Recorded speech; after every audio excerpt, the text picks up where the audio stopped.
afternoon, everyone, and happy Friday. You have Alyssa Corum and Ed Carson here with a look at the stock market today and this week. We're also going to give you a battle plan for the week ahead as we look through a lot of the different major indexes on different time frames and some standout stocks, including Floor and Decor, Google, parent Alphabet, and Roblox, a recent IPO. So Ed, kick us off here. We're going to take a look at the Nasdaq on TD Ameritrade's Thinkorswim here, the candlestick chart. So a nice finish to the week here. The Nasdaq up about 0.5%. The Dow, the biggest gainer though, up 0.9%. The S&P 500 up 0.8% for the week. But what really stands out is the Nasdaq no longer looking like the laggard that it was. Yeah, that's absolutely right. I mean, the market, which had been this split situation for a couple of months, especially in here when the S&P and Dow are hitting new highs and the Nasdaq's struggling. At the end of last week, it got to the 50-day line, and then you can see it just surged above the March highs, this resistance area, and just kept on going. A couple of days of pause in here. It's showing positive action because it closed well, and closing up at the high of this sort of back at the half standard deviation. Really just impressive action over the last couple of weeks on the Nasdaq and the market overall. Just changed the complexion. A lot of growth stocks, a lot of things that are moving now, joining some other leaders. Yeah, and just to reiterate, I think it was very key on Monday to see the Nasdaq cross that resistance level. That was a pretty big moment from I think a technical perspective, and to see it continuing higher gives the bulls a big sigh of relief, I think. But let's take a look at the Nasdaq on a weekly chart as well, because we were talking last week how it was nice to see that big blue candle. We're going to have you zoom in here. And here we have yet another big blue candle. We're now at that half standard deviation mark below our regression line.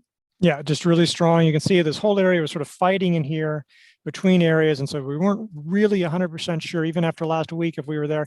Now we're above all of this, even the intraday highs, just showing that, we're now the NASDAQ is headed towards, record highs. In fact, the NASDAQ 100, it hit a closing high today. So, because that's such a tech list, some of the big techs like Facebook, Microsoft, Google. So really strong action there. So now obviously we want to see the Nasdaq holding above that prior resistance level, as it has made a pretty strong move in the last 2 weeks.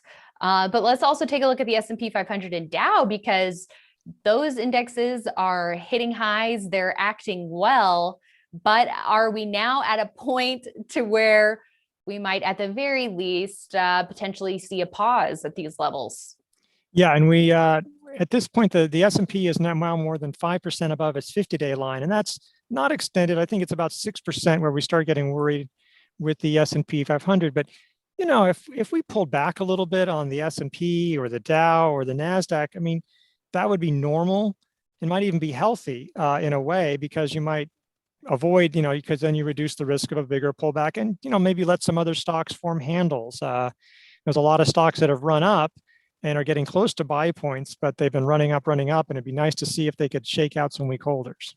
So at this point, we aren't seeing the market at those overextended levels like what we were seeing with the NASDAQ before the really sharp declines that we started seeing. But how should investors feel about buying breakouts at this point, where it might be a little bit more likely for the indexes to pause or pull back? How should they be thinking about that? Yeah, I mean, I think hopefully they've built up their exposure a fair amount. So, you don't want to be playing catch up throughout the week.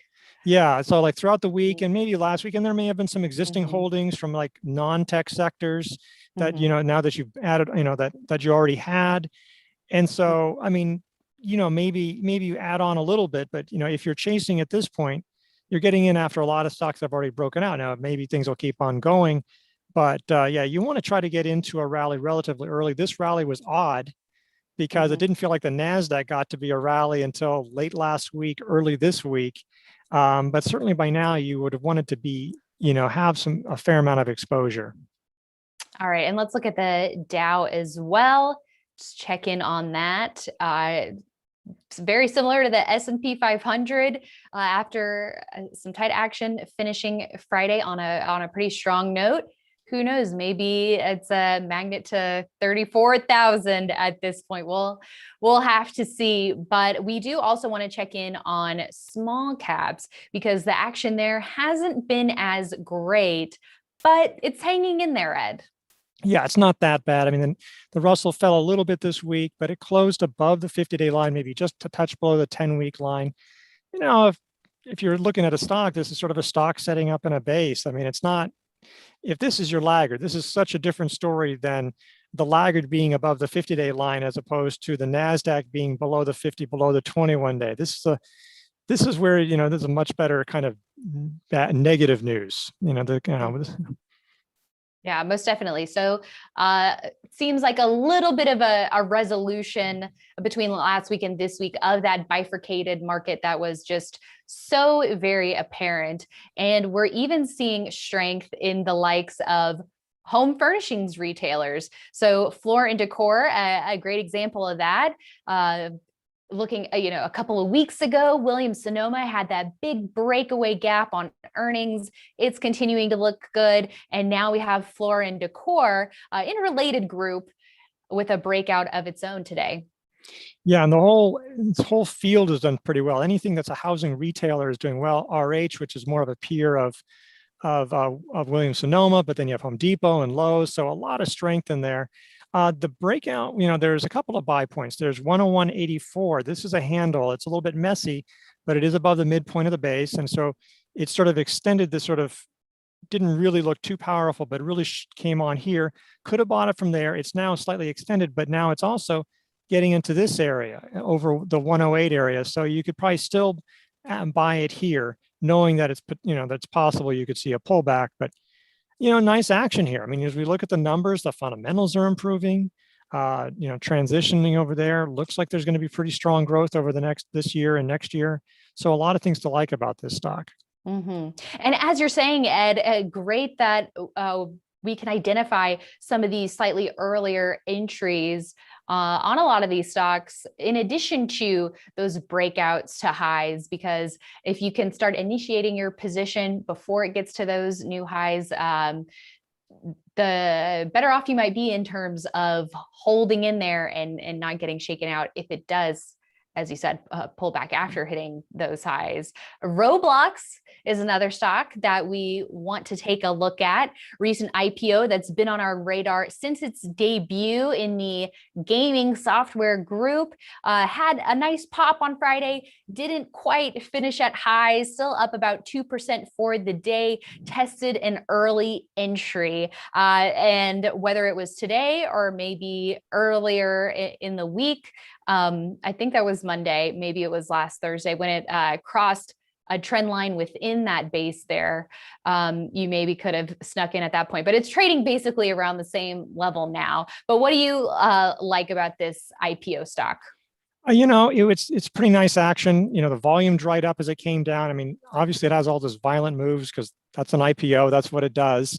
It sort of formed an early entry here because this would have been a long way to go from like just over 60 all the way up here for a buy point. So this is sort of a little resistance area, a little sort of pseudo handle. It's not a proper handle. So, you can't, and IPOs are more volatile. So you could have tried entering it here. It hasn't failed yet. So you may want to size it off the tiny 21-day line, the bottom of today, or the 10-day line, depending on how you should have that strategy before going in, not after the fact. It's also interesting on a weekly chart is that it's not showing up, but it's actually a 3 weeks tight. The first 3 weeks of this stock actually was a 3 weeks tight, which for an IPO is sort of amazing. Yeah, and the blue dot, RS line blue dot. So intraday, it hit a new high. It faded. So, now the RS line, even on a weekly, didn't hit a new high. But if it does get above there, it'll be there. And so that's a sign of strength. So if it came off when the market strengthened, that's not the greatest thing. But, really, it was a strong week. Put on the weekly perspective, it's right around these areas. It's almost continuing that tight pattern after a drop. So it'll be interesting to see strong revenue growth, really strong revenue growth, still losing money, but not too much. And it's supposed to turn profitable this year. And that's often a positive sign. And as we've said before, a lot of these IPOs can be a bit hard to handle, a little bit volatile. So you got to keep that in mind. And that may impact or it probably should, not may, it should impact your position sizing with something like this to give it a little bit more room. So you don't get shaken out there. And kind of on the opposite end of the spectrum, we have Google, Googl, large cap tech play that has been on our radar over the last couple of months as it was forming this really nice tight action. And with that relative strength line, as the team has often pointed out for a lot of tech stocks that have shown tight action over the last couple of months, that's comparing versus the S&P 500. If the relative strength line would have been comparing this stock versus the Nasdaq during that period, it would have been off the charts with that really nice tight action. Doesn't look like tech stocks were impacted at all during that time period. Pull back to the 50-day, right around that 2000 level, and keeping this on our radar paid off. Yeah, absolutely. That's important because if you look now, close the week out of the buy zone. Okay. And but you had numerous opportunities to do that. Obviously there was Monday's breakout above this buy point, but you probably could have bought it as it bounced off the 50-day, the 21-day line in these areas, trend line breaks. Certainly this day was a setup day, getting above the bulk of the base. It actually was a closing high this day. So this is reason, just in general, you want to have a watch list ready to go. You don't want to be like, oh, this is breaking out, let me chase it. And obviously, if a stock keeps going up, that can work. But if Google were to pull back to its buy point, that would be normal. That would be normal. So you want to try to buy as close to the buy point or even get early entries. And to do that, you have to build your watch list and identify which ones you want to do and really be paying attention to them, staying engaged. Even when this stock is marking time in here, you still want to be paying attention. Is it moving? Is it moving? And then it finally did. That's exactly right. Well, now let's talk about our game plan for the week. Ed, what do you think investors should be thinking about when they're running their screens this weekend? No matter what the market conditions are, we're always saying make sure to keep that watch list fresh. But can investors now be putting more money to work in the market? It seems like over the last couple of weeks, the outlook, or at least conditions, have brightened in a more widespread way. Yeah, and absolutely. And the point you made earlier is really good, that you probably want, hopefully, you haven't been entirely in cash and now you're thinking, boy, I want to jump in because we could be seeing a pullback. But hopefully over the last couple of weeks, and again, with maybe non-techs, maybe already holding some stocks, and building stock, exposure over these last couple of weeks, that is hopefully where it's definitely been a market that's rewarded cautious optimism and diversifying your portfolio. And I think that you definitely, with your portfolio and watch list, you want to be doing that because this market still seems prone to mini rotations. I mean, it's a little bit, it's not as scary where one sector is going up and then the rest of the market, other sectors really go down. But like steel stocks didn't have a great week, some other ones didn't, maybe they're just basing and setting up. But if that's all you owned, you'd really not have had a good time. That isn't fun, having a bunch of those situations. So you want to make sure you're diversified, because if you do that, not diversified with a bunch of mealy mouth stocks, diversified with real leaders, stocks that are outperforming, stocks that really are top of their class in these leading sectors. It's just that there's a lot of sectors that are doing well, but it rotates from day to day. So if you do that, you're probably going to be in a situation where you won't get hit, you won't get shaken out, and you can capture a lot of the gains in this market. And even if you've only been with us over the last year, I feel like another case in point was when all the vaccine news started coming out, and those high flying software names, a lot of the coronavirus recovery plays just got slammed. And like you said, if that's all you owned, you might have paper hands, as they say, or be forced to sell if sell signals present themselves. So even though we like having a fairly concentrated portfolio, which is great because you can really pinpoint those leaders and be selective and be able to focus and actively manage your portfolio, but at the same time, you have to as you were saying, Ed, make sure that you're not getting too concentrated in one area. Yeah, because you don't want to see your paper hands get the scissors. That's for sure. All right, everyone. Thanks for tuning in this week.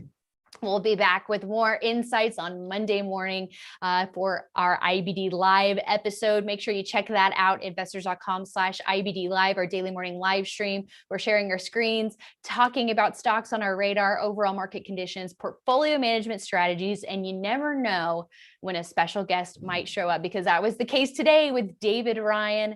We were able to get his insights on this Friday, stocks that he's been looking at lately, his take on overall market conditions. And we'll have to have him back on for a full episode soon. But we have also a webinar coming up on Tuesday with Justin and Chris talking about supercharged ETFs. And you can sign up for that by going to investors.com/webinar. Thanks for watching, everyone. We'll see you back here Monday.